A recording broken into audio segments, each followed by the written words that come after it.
Welcome to the $10,000 per month editing roadmap. Today we are going to break down how to scale from $0 to $10,000 per month as a video editor without relying on random clients, cheap rates, or just grinding and working harder for 8 to 12 hours every day. I'm really excited for this because I've been working on this training for the past couple of months. Let's dive right into it. So the roadmap from $0 to $10,000 per month is broken down into 4 main levels. The first one is the Apprentice. Here you make between $0 to $1,000 per month.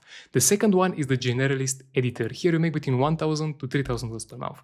Then the Content Operator, you make between $3,000 to $7,000 a month. And the Operator Master. Here you make between $7,000 to $15,000 a month. Now why should you listen to me? Well, I started editing videos on Fiverr, charging $20 per project and making them late at night because I was also working a part-time job at McDonald's. For 1 year I kept improving, learning more effects and styles, believing that once I become qualified enough or skilled enough, clients will see that and they will come to me asking me for working with them but also paying me higher rates. It never happened. I was still stuck. I was still charging $50 per project, 30 euros per long form videos, or even $3 per shorts, as you can see here.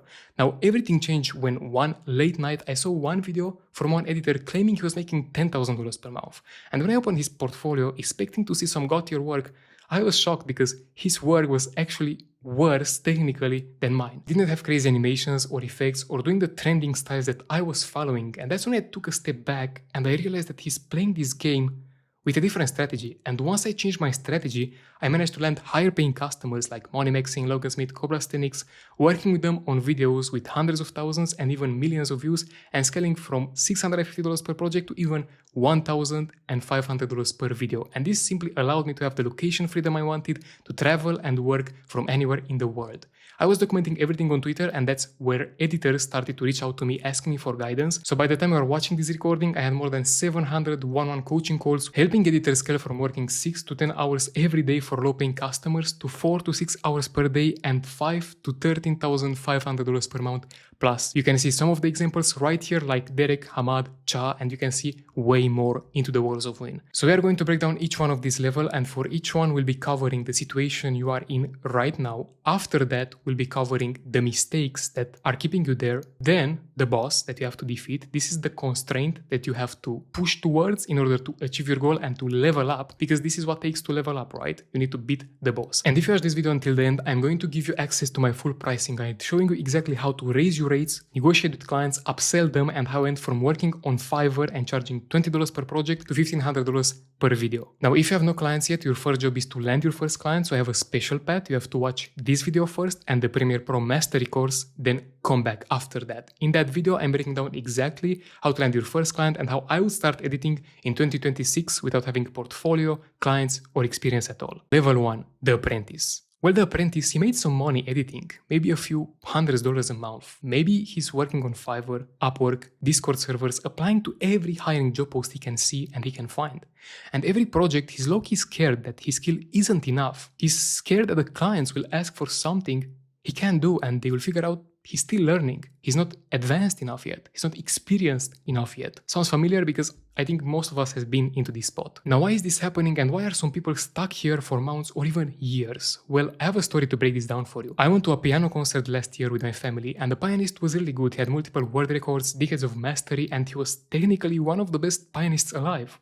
But 80% of the hall was empty. I just sat there looking at the spots. And I was thinking, where are the people? He's so talented, he's so good. Meanwhile, worst musicians in my city are selling out. They are not better, they are just known, right? So this person had multiple world records. Now, why do you think this happens? Why do you think that this skilled person who has multiple records was still stuck in getting customers while there are worse musicians getting way more clients and making way more money? And the answer applies to editors as well, by the way. When I asked the pianist if he marketed the content online, he told me, yeah, I posted it into Facebook groups and also in the newspaper. And I was like, oh, this explains why you don't have clients right now. Because no one knows that the concert was happening. He wasn't running ads, posting content. He was just trying to apply in Facebook groups and in the newspaper. He wasn't losing on skill, he was losing on visibility. And this is the main boss editors are facing as well when they are stuck at the apprentice level. The first boss is invisibility. Nobody knows you have no brand or content. Also, you have no proof, or even if you have proof, you don't use it. You have wins, but nobody sees them. They stay into your forgers or into the conversation with clients. You try to chase the work instead of attracting it. You always apply to job posts, you never are the person being found or being picked. So you take whatever you can catch. Every client, every price, every revision, whatever comes your way, you are taking it. You're not losing to better editors here. You're losing to editors who can be found and who can deliver. You most likely felt that, right? We all have been there. Now, what's keeping you invisible? Well, you take every client who says yes. So you end up with $50 per project clients and lots of revisions, sometimes the revisions taking longer than the original video. You compete on price because you can't communicate value, and price is your only argument. Your outreach has no system because you send messages only when you are motivated, so income follows your mood. You post nothing, you have no brand, no content, you have no place for the clients to find you. Nothing for the clients to see who you are, what to do, and how you can help them. And every month you restart from zero. You have one-off projects, you have no retainers, and no base at all. So you are fixing this mentally. You are thinking that you can fix this by becoming better at editing, just like I was in the past. More effects, more tutorials, one more skill before feeling ready to reach out to people or to work with higher paying customers because you don't deserve them yet. But by burning your time on wrong clients, endless revisions, and tutorials that don't move the needle at all, you never build momentum because you are trying to learn from multiple areas and you try to become ready before getting the customer. But what happens is that you are never ready in this field. You are never ready in this market because there are so many niches. There are so many potential customers that if you try to learn everything, you can spend your entire life and you will still have things to learn. So the real cost staying stuck here is that nothing is compounding. Every month you start from zero. You have no proof. You can't stack it. Nothing to allow you to raise your rates. You have no leverage. You are always chasing and never chosen by people. And you're working like someone making $3,000 a month, but you're just getting paid like someone making $300 a month. Now, the belief that's keeping you here is the one that's telling you, I need to get better at editing before anyone will pay me more, before I get high paying customers. It feels true. You are new. Your work isn't perfect, so of course the skill is the gap, right? Logically, the skill is the gap. But nobody's paying $50 per project because your editing is bad. They're paying $50 per project because that's what they pay everyone. So the $500 editor isn't 10 times better than you necessarily. He's findable, he has proof, and he can explain what his work does for the client. So getting better is the one thing you can do alone, right? That's why you keep choosing it. Because it doesn't require rejection from the customers or from the clients. It's your comfort zone, it's feeling safe. But the truth is that you get better by working with clients,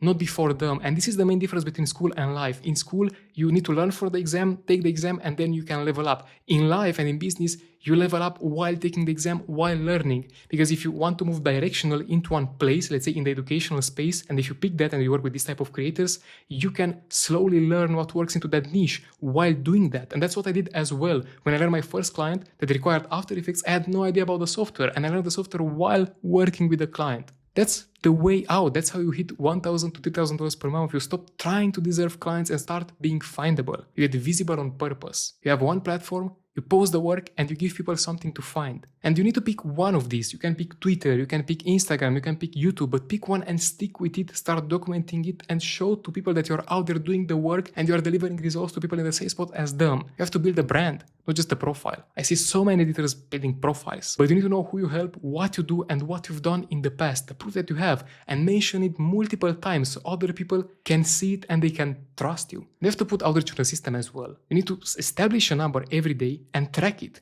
Not only when you feel like it, because if you're only posting content or doing outreach when you feel like it, you're not going to get the result because you're not consistent. And you have to get retainers, not only one-offs. For example, 2 clients at $700 per month beats 10 random projects even if they are higher paying, because the clients that are coming in every month and paying you give you a stable base so you can grow into the next level. And you have to also stay in one lane. As I said, same type of client, same type of content. Because if you move from gaming to crypto to fitness, every niche is different. So you're going to waste your time learning so many different things that work from different audiences and doesn't compound together towards getting higher paying gigs. Now, once you are doing this, what this unlocks is that you get consistent clients, predictable income, and a base to grow from. So you go from the apprentice to the generalist editor, like the people showed right here, Bolly, Dixon, Octavian. They scaled from being the apprentice to the generalist. They scaled to making thousands of dollars per month, not only hundreds of dollars per month. And can you notice how the fix wasn't only getting better at editing, learning more effects, and buying more courses or watching more tutorials? Because it's very important to break the limiting belief to defeat the boss of invisibility and make sure that you are out there. You are documenting everything, people can see you, they can find you, they can trust you, and you can get better at the style they need to reach their goals while working together with them, while walking on the way and on the path.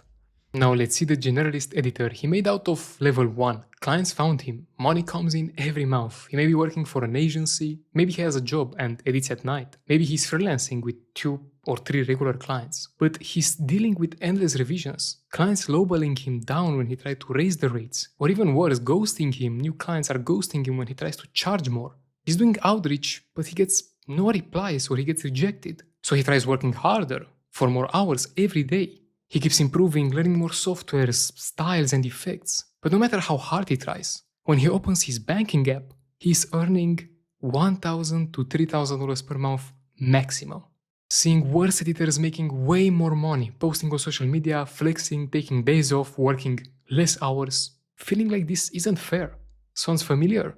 Most editors I work with have been stuck into this exact spot, and I call it the editing hell. But why is this happening? Why, even if you get the visibility, you are still stuck, while other people, who are again worse, can make way more money than you? The reason escaping from editing hell is so hard is because there is a boss, but he has 3 heads. There are 3 main problems coming from one. The first one is the generalist trap. The second one is the over-editing trap, and the third one is the value trap. Now, which one are you in? Think about it for a moment. Because there is a way to get out of this. The editors who escape editing hell don't beat these traps by editing better. They stop being editor. And by the end of this level, you will understand exactly who they become to win. Just like Express right here or Arnav, he went from $200 a month to $5,000 a month in the gaming niche. Right? Most editors think that I have students only in the educational space. I have students in the entertainment space crushing as well. Or other people right here, or many other editors. And this was possible because they leveled up by defeating the 3 traps of the editing hell, and they became something else. Now the first trap is the generalist trap. You have to understand them before breaking them down and defeating them. An NPC editor works with whoever shows up. Gaming this month, fitness next month, a coach after that. He never gets faster, never understands the niche in the deeper level, and he never becomes the obvious choice for anyone. Every new niche resets him from zero. And there is this graph that I love to give as an example. Mastering multiple niches will just allocate your energy, time, and proof into different places, making you mediocre in all of them. But when you master only one niche, you focus all of your attention into one particular field, you can skyrocket your process and charge way more, make more money, get more proof, and level up faster. Just like the difference between a generalist doctor and a surgeon. The surgeon can earn more, and he earns more because he's solving a specific problem and a more painful problem. And here are some niching down myths that I used to believe in the past, and most editors that I talk to used to believe as well. If I niche down, I will lose opportunities. But the truth is that you will finally attract the right clients. I need to be an expert first. This is false because you just need to understand their struggle and speak their language and help them solve the problems they have. And some people think that if I pick one niche, I'm going to be stuck forever. But you are not going to be stuck in one niche. You are learning where you get traction, and you can just evolve after that. You can switch niches which are similar, and you can level up into different services. People think that the broader I go, the more people I can help. When in reality, the broader you go, the more invisible you become. And when I had no niche, I chased anyone with a wallet, from agencies to crypto clients to dropshippers. I was just desperate. Every project felt random. I couldn't build systems or templates or improve because each client needed something different. And I had zero leverage, no repeatable process, no authority, just surviving from job to job. And my value felt invisible because I wasn't known for solving one painful thing. I was just doing tasks. I was a cheap sword for hire, not a master, until I picked a fight I could win, and I build my skills for that war. Once I niche down and help a specific type of customer solve a specific type of problem, my journey towards becoming irreplaceable, earning money and landing high-paying customers became easier because the internet connects all of these different people from the globe together, and we can help each other. And proof is the currency for trust. Why? Because proof helps you raise rates, upsell clients, close deals faster, create better content, build authority, and stop sounding like just any other video editor and sound like a specialist who can deliver results. That's why niching down and helping a specific type of customer solve a specific type of problem is how you defeat the generalist trap, because you snowball down. You learn more, and the better you become into one space, whether it's educational, it's gaming, it's fitness, it's YouTube growth niche, the better you become, and competitors know each other. When they can see that you did something from one guy, they will understand that you are the person doing that and they want something similar, most likely, into their business, especially when you drive results. But compare that with someone from gaming and then business. It won't work, because if you show views and proof from gaming, the customer from business will think, this is not from me. That's what used to happen to Muhammad. He was stuck on Fiverr charging, honestly, similar to me in the past. He was barely making $700 per month, and he scaled to over $1,500 per project and $5,500 per month. And everything started, by the way, he did this transition in less than 30 days without improving his editing. Everything started because he lean more towards picking a specific type of niche and customers. Now, the over-editing trap is the second one, because even if you can pick a niche, most NPC editors, and I call them in that way because that's how clients see them, they're just test doers, they are NPCs in their businesses, they're not partners, they are not valuable in the eyes of the customers. NPC editors don't understand value, so they damage the work, trying to improve it. They add more effects, more transitions, more everything, because more effort feels like more value for the customers, and he doesn't want to feel like he's scamming the client. But the truth is that the NPC editors, right, they are editing for themselves, not for the audience. And let me explain what I mean by that. There is this effort myth I used to believe as well in the past. Every editor here believes that the harder they work, the more they're going to get paid. More hours, more revisions, more effects, more skills, more clients. So they take on more work at the same rate and call it progress. And they end up working the whole day or even in the night for $2,000 per month, editing videos at night. I ruined the video in the past. I spent a month editing one video, trying to retention edit it to death. More transitions, more effects, more movement, so it performs well. But honestly, I spent so much time and I created a video from scratch. It was for one of my channels. It got only 45,000 views, but the comments cooked me. People were saying things like, my eyes started seeing star after 5 minutes, couldn't finish this video. But the main point is excellent. Your videos contains too many transitions. That's good for shorts, but very distracting in long form video. And lots of other people agreeing to that. And the worst part, someone else copied that exact video and got 4 times more views. Same script, same topic, less confusions, more views. So the difference here wasn't talent or skill, it was clarity. My video got stuck at 45,000 views and his video made it. So let's watch it. Let me show you exactly what I did wrong in this. I'm Haddad, and I've recently opened a YouTube channel that gained almost 10,000 subscribers and got monetized in just 2 months. After studying some strategies, I've learned how to create shorts that went viral within my niche. But then, the unexpected happened. Despite my initial success that gained me thousands of subscribers through shorts, it turned out that the strategy I've been using didn't benefit my channel. In fact, it ended up harming it. But how did this happen, you may be wondering? Well, YouTube Shorts are popular right now, and you've probably seen many YouTubers talking about them. And there are channels that only create short content for money. It looks pretty good, it's a great intro. The problem is that the whole video is edited like that. Like literally. I have to open a YouTube channel. My niche was chess because I like the game and I am pretty good at it. I created the channel 2 months ago with the goal of creating We have a transition every 2 to 5 seconds and it's insane, right? I can't even follow this entire video. So what do you think the brain of the viewers who just evolved to reserve energy and conserve it will do when they have to watch from here to here to here to here to here in like 10 seconds? They'll just leave. They just go away, click on another video because they get bored or they get tired. Most likely you've done something similar as well, maybe not as hard, right?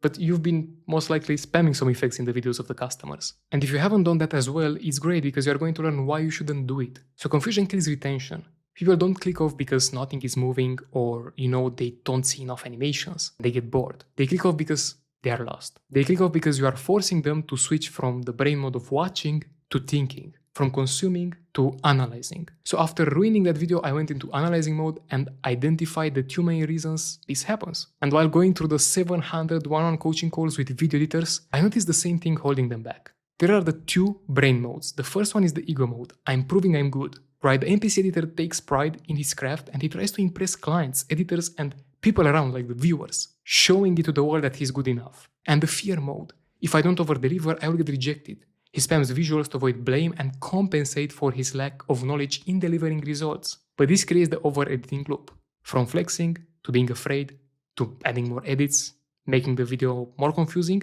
which will make the video perform worse and adds more fear, and then you just repeat it. And over-editing is coping. The NPC editor is spamming effects because he's trying to feel safe. He's trying to compensate for something that he is currently lacking.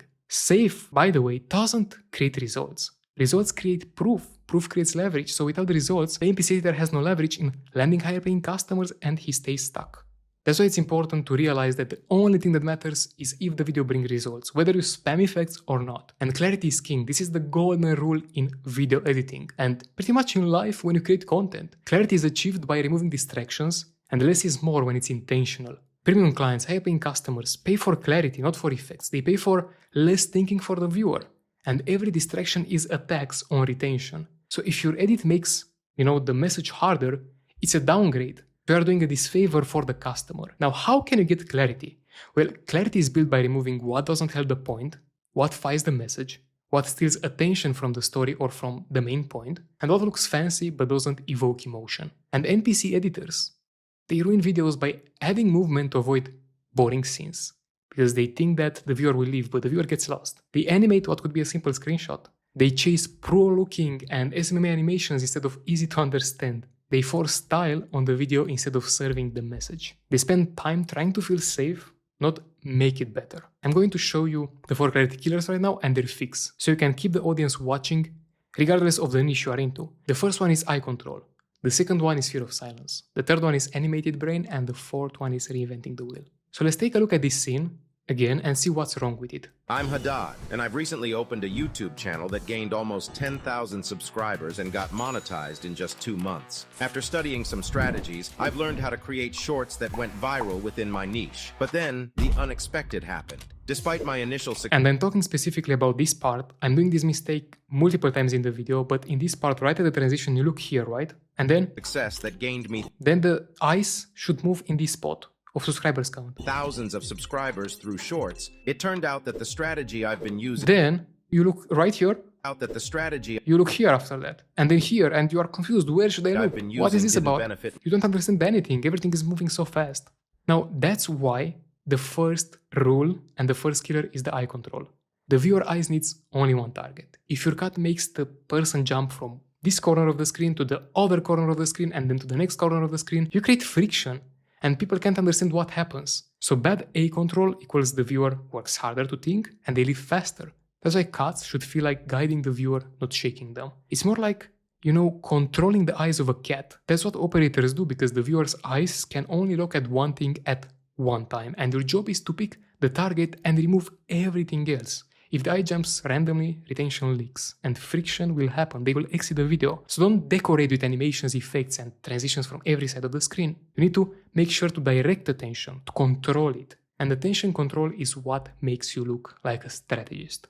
Now let's take a look at one of my recent videos. This is how I would start video editing if I had to start from level 1 with no clients, zero experience, and without a portfolio. If you don't know me, I'm Haddad. I generated millions of views for my clients, scaled to over $1,500 per project, and helped multiple video editors turn their passion into a full-time business. This is the hook, right? The intro, the most important part. Compared to the other video, I'm leading your eyes from here. If I had to start from level 1 with no clients, slowly moving and adding this, so you can process what's happening, zero experience and without a portfolio. If you don't know me, I'm Haddad. After that, I'm zooming out, then you see the transition and you see the animation right here on the screen, right? You see me as a video game character. I generated millions of views. I zoom in and I zoom in to make sure the center of the screen is still where you can see the videos for my clients, scaled over. After that, I zoom out and I blur everything on purpose. 1,500 so you can see the notification per project and help multiple videos. Then I'm zooming out. Of course, I have students appear here, but they are more like background characters. As you can see, they are even blurred. They have the laptop in the middle. Editors turn their passion into a full zoom in transition. And after that, I'm guiding your eyes. So I'm literally highlighting the numbers here in business and making sure I blur everything else. And I also have a vignette right here, which is making things darker outside of this sphere, allowing them to work from anywhere at any time. Again, right here, the transition is making sure that you look at that exact spot and you have time to process everything that's happening on the screen. And that's why it's very important to remember the first rule, which is the eye rule of the cut. You have to cut to keep the viewer's eyes in the same zone. Every time you do it, make sure you follow this. If you cut and the subject flips sides, the viewer scans the frame and it takes time to process everything that happens, mental energy, and way more effort. So rescanning everything is extra brain work, meaning that they will click off. Remember, good cuts feel like a smooth handoff, right? But bad cuts feel like getting pushed. So here are 5 tools to control the eyes without trying too hard. You have to blur what doesn't matter, like the background, edges, extra screens. You have to mask to reveal only what matters, to put a spotlight into something. You can add adjustment layers to darken and brighten the target. You can scale or crop to remove distractions instead of adding effects only. And you can have on-screen elements like arrows, circles, highlighters, only when necessary. And I want to show you this example again. It's very important to take a look into that, right? Because as I told you, this is how I would start video editing if I had to start from level 1 with no clients, zero experience, and without a portfolio. If you don't know me, I'm Haddad. Everything is darkened outside of me, right? I also have these CRT skylines here behind the character. So I'm making this background like that on purpose, so you don't look at the background. Generating millions of views for my clients. And adding glow here, so I guide your eyes and you look at this, but also guide your eyes at the same time. Scaled to over 1000 adjustment layers to blur what's behind this notification. I animated it. $500 per project and helped multiple video editors turn their passion into a full-time business. And again, highlighting everything, making sure I'm guiding your eyes. Just imagine a guide, right? He's taking your hand and he's walking the path with you. That's how a video should feel like. And that's what you should do for the customers when you're making content in mostly any niche, honestly, because this is one of the most fundamental things that so many video editors do wrong. Now, after that, the second killer is the fear of silence. Now, NPC editors fear silence, so they spam movements to stay safe. Operators, those use pauses to let the viewer process. If the screen has a lot of information, you slow down on purpose. That's very important to do that because you have to process the information. You have to think from the perspective of the viewer. And the clean 1 to 2 second hold can increase understanding more than any transition. So silence is not boring when the viewer is learning. And holding the scene shows confidence. Like in this example again. Here, right? Most NPC editors will be like, why are you leaving 3 seconds, 2 seconds here? What if people leave? Full-time business. Look at the context. Allowing them, right? You need to have time to read and help multiple video editors turn their passion into a full-time business. So that time is not empty space because your brain was processing for you as the viewer, as the audience, your brain, right, was scanning the frame and understanding what happens. Allowing them to work from anywhere at any time and with premium customers like the business partner of Robert Kiyosaki. Same here. You have 2 seconds, right? And the reason for that is because I want to make sure that you are following along, understanding what happens on the screen. Just imagine having fast cuts here. You don't understand anything. Anything. Now, of course, it's important to know when to hold versus when to move, because you have to hold when the viewer needs to read and to understand stuff like data, list, charts, screenshots, and you move when the viewer already understands and needs action. If you animate while they're reading something, you create confusion. If you hold too long after the point lands, it just gets slow and they're bored. So the rule here is to hold when they process information and to move when you simply need to have action, something that comes. And the bonus here is combining poses with music. That's a superpower, right? In the example, I showed it again to you right here. I was stuck on Fiverr, charging $20 per project and editing on an old gaming laptop. As you can see, I'm doing a break right here. Through that entire journey with the sound design, and right here when you hear the boom, I'm stopping the music, I'm starting another one, and I'm emphasizing while guiding your eyes on how bad it was when I was editing on Fiverr. But before that, I was stuck on Fiverr, charging $20 per project and editing on an old gaming laptop. So knowing when to hold versus when to move and how to guide the attention of the viewer is how I actually deliver results. And that's only one part of the equation. If you analyze the content of the most successful people online, they are all doing that. They're not spamming all of the effects or the fancy animations. Now jumping into the third killer, it's the animated brain. And here, you have to understand that as an NPC editor, and I was NPC in the past, if you think you are one or generalist person working with lots of customers from different fields, you have to stop animating what you can show. If something exists, show the real thing even if it doesn't look as fancy. Because screenshots beat fake animations most of the time, especially proof screenshots. So the viewer trusts real screenshots more than your motion skills or animations. That's why fancy visuals can distract from the point, and clarity wins always. Now the fourth killer is reinventing the wheel. So you have to stop doing that. NPC editors rebuild everything from scratch with every edit they make. Operators use templates, systems, scripts, tools, and repeatable patterns. I used to be here in the past as well. I used to, every time creating a video, I was recreating everything from the scratch because I was thinking that I'm working hard and the customer deserves that because they paid me and I don't want to scam them, but that is just dumb. I can only create presets and assets for them, and time is the only currency that never comes back. So when I create systems, I have more output, meaning that I have more money and less burnout. And the customer doesn't really care if I spend more time or less time if they get the same results. Now, in order to be able to deliver results, And in order to be able to make sure that the customer can achieve the goals that they have, you need to control the attention of the viewer. And the fifth killer is people not knowing how to control the attention. I'm going to show you how to do it right now. Here is the attention trinity. So every moment in the video should answer these three questions clearly. And you have to think from the perspective of the audience. What's happening? This gives clarity and context. Then why does it matter to me? That gives emotion. And what am I waiting for? This creates anticipation. If one answer is missing, confusion is going to leak retention. So the first question, what's happening? The viewer needs context to instantly understand, and you can do labels, on-screen elements, and facing. If the viewer has to guess, they disengage and leave. So clarity isn't make it simple only, it's making it understandable. And operators make the point obvious fast. And don't worry, I'm going to show examples for this as well, visual examples. Now the second question is why does it matter, which is the emotion. The viewer is constantly asking, why should I spend my time here? Why should I listen to you? You have to tie it to the visual pain, relatable scenes or curiosity. If it's not relevant, it will feel like noise for them, random stuff. If it's relatable and you have visual anchors they can relate to, it creates trust.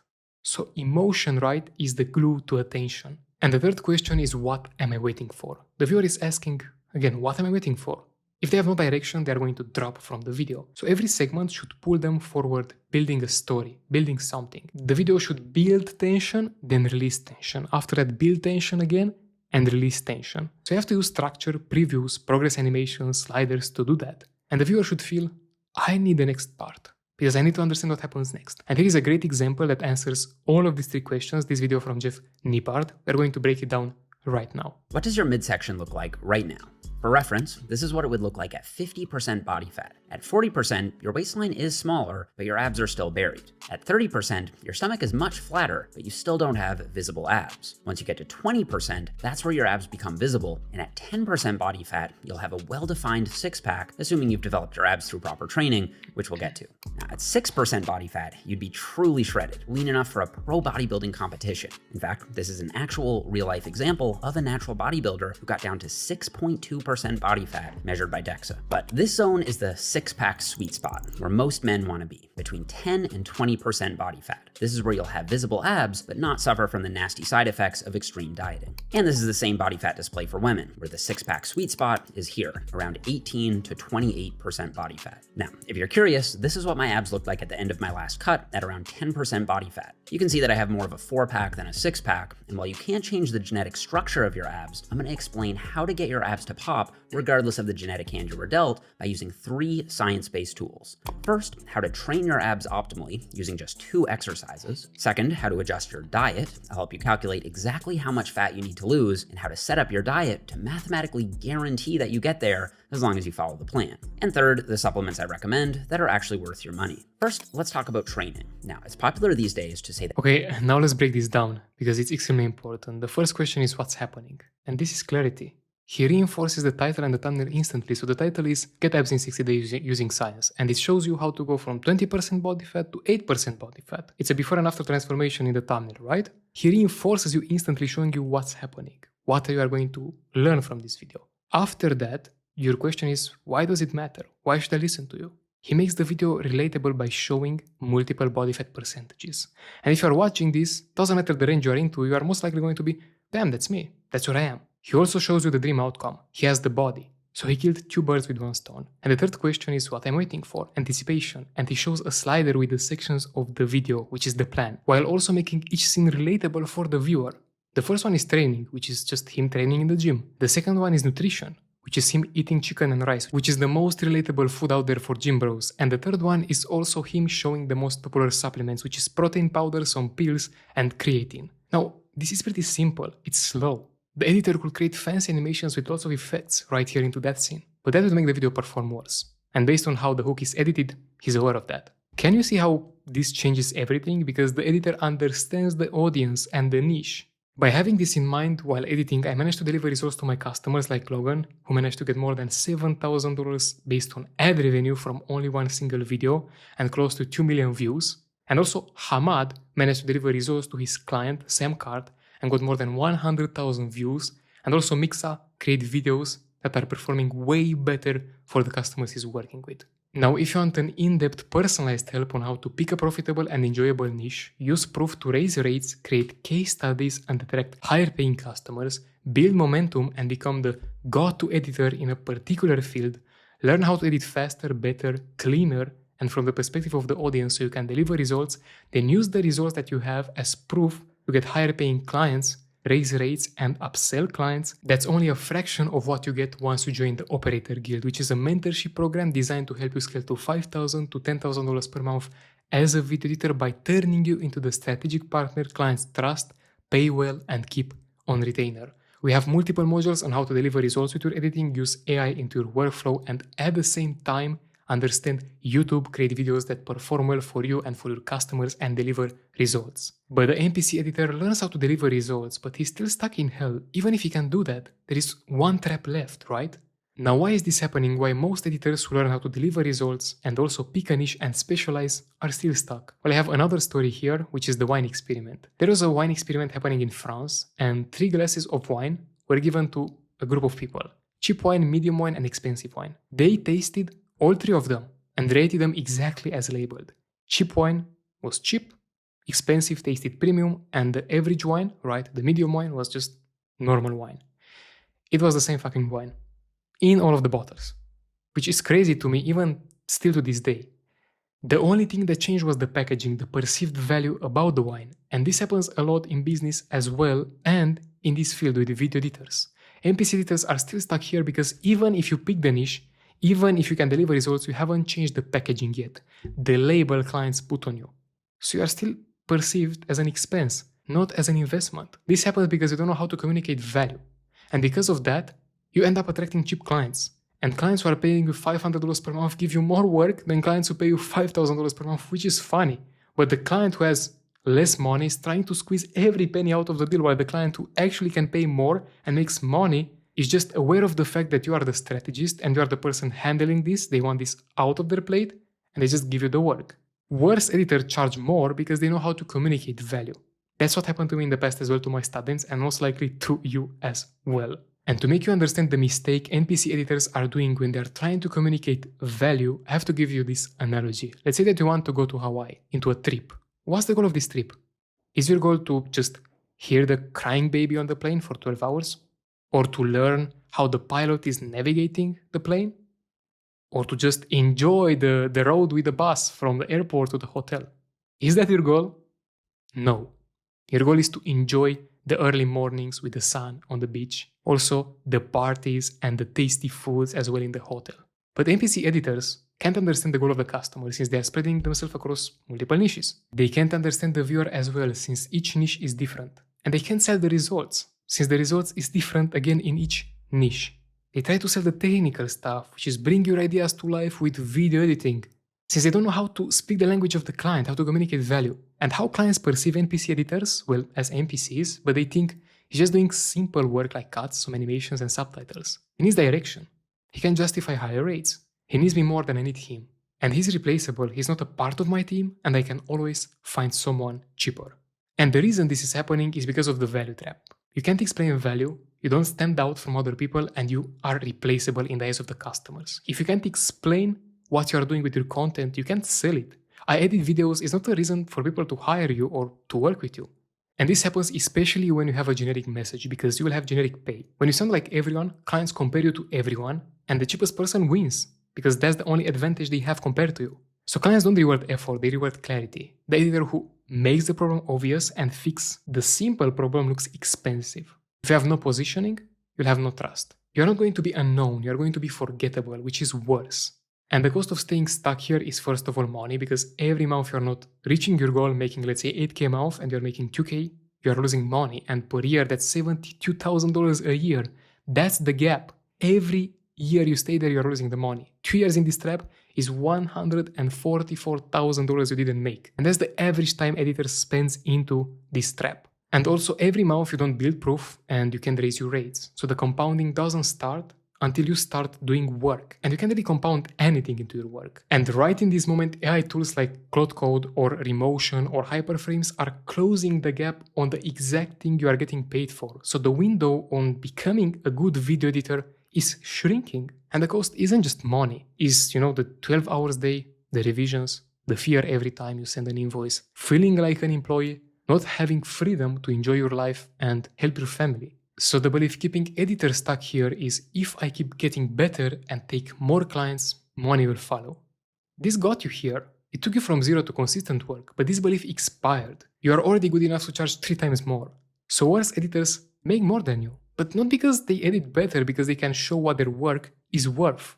So more clients at the same rate isn't scaling. You have to remember this. It's more hours in editing hell. You are not underpaid because your editing is weak. You are underpaid because nobody, including you, can articulate what your work is actually worth. Like Derek right here, my student, who has been editing in CapCut, and he scaled to $10,000 a month while editing in CapCut. Let me show you what he had to say about this entire industry. I'm the guy who scaled from 0 to 5.2K per month within 30 days as a video editor. Last month, we hit 10K per month as a content agency, projecting to hit about 30 to 40K per month within August, I believe. So yeah, fuck it. But essentially, if you don't believe me, just search me up on Twitter, _DerekWin_. I documented my journey from day 0 to day 30 on hitting that 5.2K per month goalpost. So I want to explain more into detail about the story and how Haddad actually helped me from A to Z. So before I worked with him, I didn't know anything about marketing myself as a video editor. Essentially, I knew nothing. I edited on CapCut. I was shit. I'm still shit at editing, by the way. I still edit on CapCut. But the key thing here is how to market yourself. So essentially, I used the scroll, used the information inside, scale from 0 to 2K per month, lost that client, went back to 0, and then I just told myself, fuck it, I'm going to join Haddad's program. One-on-one coaching. And then within a week, I scaled to 4.6K with 2 recurring clients, in which I still work till this day, by the way. But within 28 days, I worked with them. I upsold them my services and scaled past 5.2K per month. So that's the story. But if you're serious about making serious money, this is the program to go. This is not the program that will teach you stupid little cute edits that you will perform on After Effects and you just slap Iman in there and you think you'll make money. This is a program that is dedicated towards serious people who want to make serious money and work with serious businesses, all right? He will teach you personally on how he would approach your problems, on how to do outreach, branding, and scaling and upselling clients. As you are seeing in this video, someone who most likely is less qualified than you from the skill perspective, software perspective, editing in CapCut, has been making way more money. And this happened to me in the past as well. And now you can understand why, just like I understood in my journey. That's the shift he made. But now you are asking me, how can I communicate value, Haddad, in everything I create? How can I increase the perceived value for the customers if I want to sell simple edits or not, work harder and create more animations and effects? Well, now we are going to cover how to do that, because NPC editors are trying to position and sell editing as the end result. They end up describing what they do, but customers don't care about what you can do, they care about what you can do for them. Editing, YouTube, or whatever service that you are selling is the vehicle that will get them from their current situation to their desired situation. So you have to sell the destination, not the vehicle. Now you're probably thinking, but how can I sell the destination, Haddad, without dying? Well, since editing on its own can make a video go viral or get lots of sales calls, in order to level up from the generalist, the content operator, to make beautiful money, make your clients happy, and deliver results, I have something that's called the Trojan horse path. So don't walk into the castle and announce you are the strategist, because no one is going to believe you. You enter as the editor, that's the gate, you take the work by using past proof from your editing work or current proof. You do the job better than expected and give value they didn't ask for, like a thumbnail idea, hook rewrite, a retention tip, and you gain their trust. You help them win once and the relationship dynamic will change. And after that you get promoted, you expand the role, you go into packaging, script writing, strategy. And that's the value ladder where the more value you can offer, the more you can charge. And in order to be able to charge more and to offer more value, you need trust. How do you gain trust? With proof. In order to go from the NPC editor to the content operator and have these transformations, you have to go from working with whoever shows up to pick a lane and own it, so your effort compounds into high-paying customers. You have to stop following the new fancy style and trends and understand the buyer and the viewer from the niche that you pick. One is paying you, the other decides if the video performs. You have to stop editing for your ego or for your showreel or for your followers on Twitter, other editors, and you have to edit for the audience and make sure that every element serves the message of the story or gets cut out. And every time you finish a project, don't just forget about it. You can turn it into proof, screenshots, before and afters, comments, analytics, case studies, which you can market. You have to stop guessing what the client wants and understand the niche, know their pains better than they do. Because if you describe it better than the client do, you're going to win the deal at the price that you want the deal to be winning. You have to stop waiting to be found and communicate value everywhere, from outreach messages to emails to DMs to posts to content and offers. And you communicate value with copywriting and marketing. These are the two main skills. And you have to sort your clients and stop taking anyone who pays you. So reject time wasters and work only with people who actually see your value and people who pay you well. So the NPC editor, right, becomes the content operator. The content operator, he's not a video editor anymore. He's a strategist, a partner of the clients, someone clients can trust, pay well, and keep on retainer. And I'm going to show another example right here, which is Mick. 13 emails, and I closed 3 clients out of those. How many did you send before? Yeah, I mean, the crazy part is, in the beginning, I actually used to do only Instagram DMs, and I had at least 5,000 to 6,000 DMs sent, and out of those 6,000, I closed only 2 low-ticket clients. But now, once I understand who I actually want to work with and what the pain points are, I sent a total of 13 emails, and I closed 3 clients out of those. In one sentence, what changed? Targeting, figuring out who I actually want to work with. Because the thing is, in the beginning, I was targeting pretty much anyone with a living, breathing pulse. But then I figured it out, you know what? Let me actually, for once in my lifetime, and actually use my brain for once. Think about the stuff that Haddad told me. Pick people who have money. You find people who you can actually make their lives better, and you actually can get results for them. If you find just those 3 things, you're more, like the people, they're pretty much perfect. That's it. These are the things you have to do, which seems easy, right? And honestly, it's easier than consistently improving in the software and learning all of the effects out there. Now, if you want personalized, in-depth help on how to turn your personal brand into a client-generating machine by understanding how to use copywriting and marketing to communicate value and improve your positioning so you attract high-paying customers, and then make the customers feel, how does he know? He seems like the person that can help me in this situation and fix my problems. In the first moment they open your personal brand, your emails, your outreach, or your content, and make the shift from the generalist editor to the operator master. That's only a fraction of what you get once you join the operator guild, which is the group mentorship I mentioned. We have limited spots because I want to make sure everyone inside gets as much help and attention as possible. And if you want to apply for this, and by the way, this is for experienced video editors who are already working with clients, earning, and want to invest into scaling, then all you have to do is click the button below this video, book a quick editing scaling call with me. We are going to talk, analyze your skill and your current editing business and see how we can scale it. If you are a fit, I'm going to invite you inside of the mentorship. If not, no worries, you are going to leave the call with way more clarity than you probably ever had before. Now, becoming the operator creates another problem. Clients want more of you. And here you hit something you can't work your way out of. The content operator. The content operator made it out of the editing hell. Now he's not an NPC anymore, he's not a generalist, he picked one lane and clients started coming to him. He stopped selling edits and started selling outcomes, so he's making way more money. He raised his rates without getting ghosted because he can communicate value. He's making $3,000 to $7,000 a month and is consistent. Clients as well treat him differently now. They ask his opinion before they film. They send him the script for notes and ask him for advice. They don't lowball him down and spam him with revisions because they trust his judgment. When he says a video needs a different hook, they change the hook. He's not replaceable anymore. He's the guy. And that's exactly the problem right now. And most likely you'll be thinking, how? How is that a problem? Well, he wanted to be irreplaceable. That's what he asked for. But now everything runs through him. The strategy calls, the edits, the packaging, the feedback loops. Clients don't want his team, they want him. So the better he gets, the more they want, and the more his calendar fills. And every day off is a day where nothing gets delivered and nothing gets paid. So he can't take on the client who'd pay double anymore, because there is no space. He built a job with better clients, not a real business. And here the math stops working, right? Because $5,000 a month at 40 hours a week means he's selling his calendar. And to make $10,000 per month, he needs to work 80 hours a week. And that's pretty much not possible. So he's stuck, not because he doesn't know how to do the work, but because he's doing all of it by himself.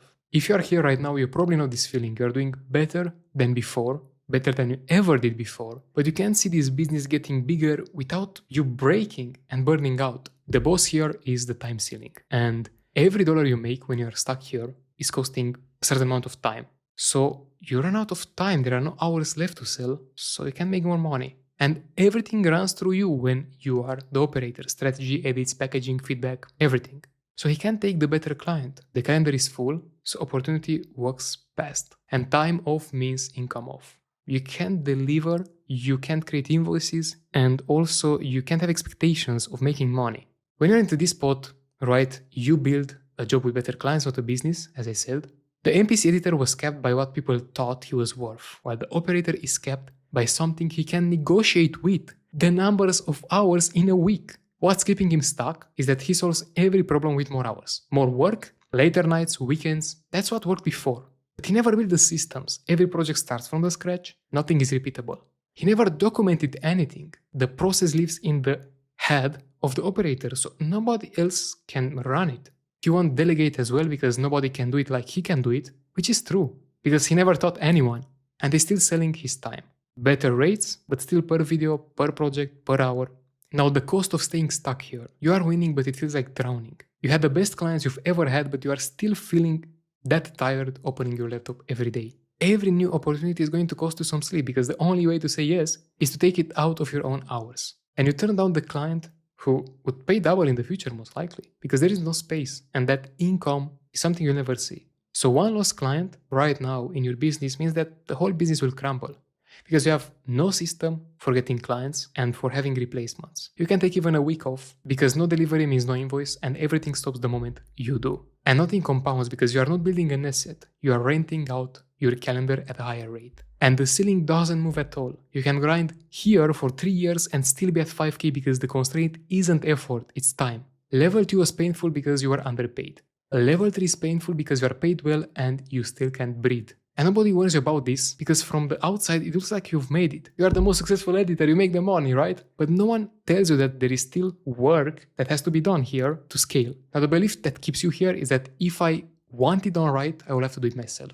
This made you irreplaceable, but irreplaceable means unscalable because if every result requires you personally, your income is capped and your calendar is capped as well. So you build a business only you can run, since you don't have a team and no one is going to trust your team. The truth here is that you can't outwork a ceiling made out of time. It's impossible. But there is a way out. Just like Hamad went from $2,000 a month working for an agency, editing 12 to 14 long form videos, simple ones per month for 2K, and he was editing 8 to 12 hours every day, to $13,500 per month, landing one client for $8,000 per month from one single retainer, evolving to the operator master, opening an agency, and working for 4 to 6 hours every day. How is this possible? Well, he built a client acquisition system. And you need to know exactly how to take your customer from them not knowing that you exist to them buying from you. That's where the content operator funnel comes into hand. It's a 3-step process that we are using right now. Phishing hunting is the first one. Phishing is growing a personal brand in the right way, the way we talked in the part about the content operator, where you are creating everything from your posts to your offers to your description to your banner to target the pain points and the goals of the customers. And hunting is doing outreach in the right way, right? Because phishing, you can improve your base, which are your offers, which are your posts, which is everything you create under the personal brand. But no matter how much you improve, you don't know what's under the water until you catch a fish. Now with hunting, you can select the prey, follow it, and camp for it. But again, you have to put the work into hunting it. That's outreach. When you do both of these right, you attract high-paying customers, and after that, the second step is the conversion flow. You turn them into booked calls or DMs with a landing page and a video sales letter designed to sell to them, then close the deals, and you deliver results, capture proof, and use it to raise rates, land better clients, and scale. That's the third step. I have a simple system called phishing, hunting, and repurposing, and proof is in the middle because proof is the currency for trust, meaning that you use what you are doing in your projects from phishing, growing the brand, into hunting. You also use what you're doing in hunting into your phishing and you repurpose the entire workflow and the entire work you're doing every week, with proof again being in the middle.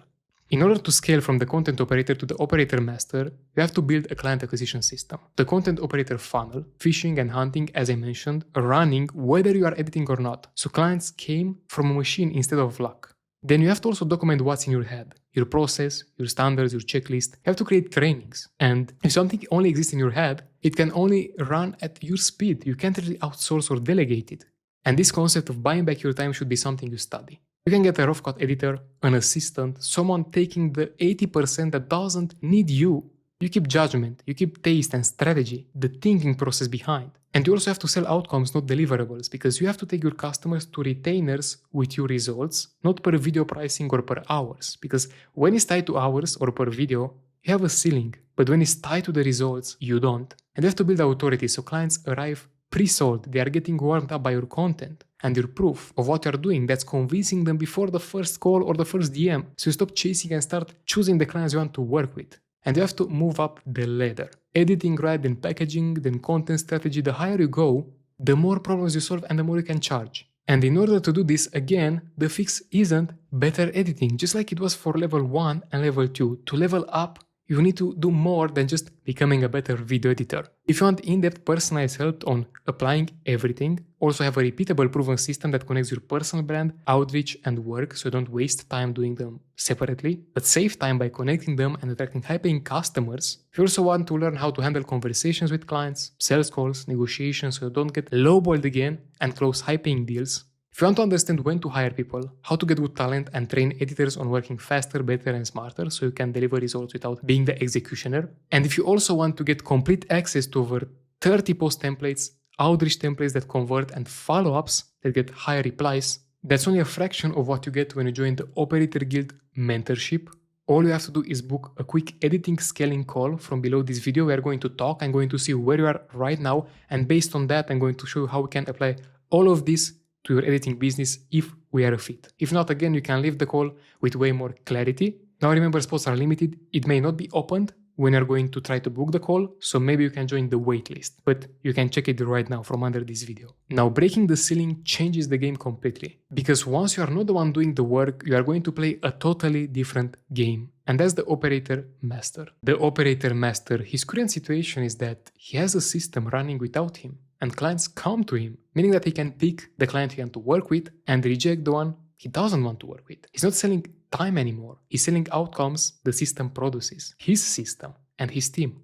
He works fewer hours, way less than he did when he was making 3K a month. But this sounds too good to be true, right? What about the boss? It may be a mighty golem, a strong warrior, or a big dragon. Every level until now had something stopping you. Invisibility, the editing hell Cerberus, and also the time itself.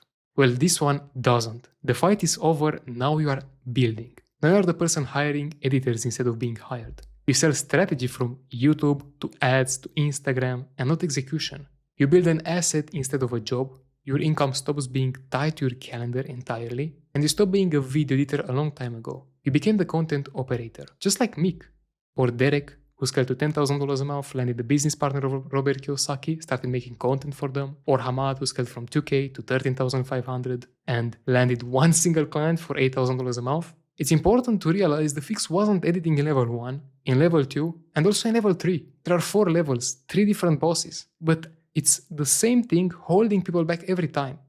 Trying to win the game as a video editor. The ones who win the game and do it while enjoying life and making enough money, stop being editors and become content operators. They become the strategic partner of clients. Now you can take everything in this entire training, run away with it. Some of you will. It's okay, it's upon you. But you'll spend the next 2 years figuring out everything on your own. Which niche to pick, testing positioning that doesn't get clients, sending outreach that gets ignored, dealing with lots of revisions, and learning which clients are worth your time by getting burned by the ones who aren't.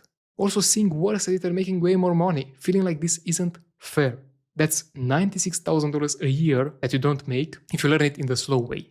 There's a difference between 2K a month and 10K a month, right?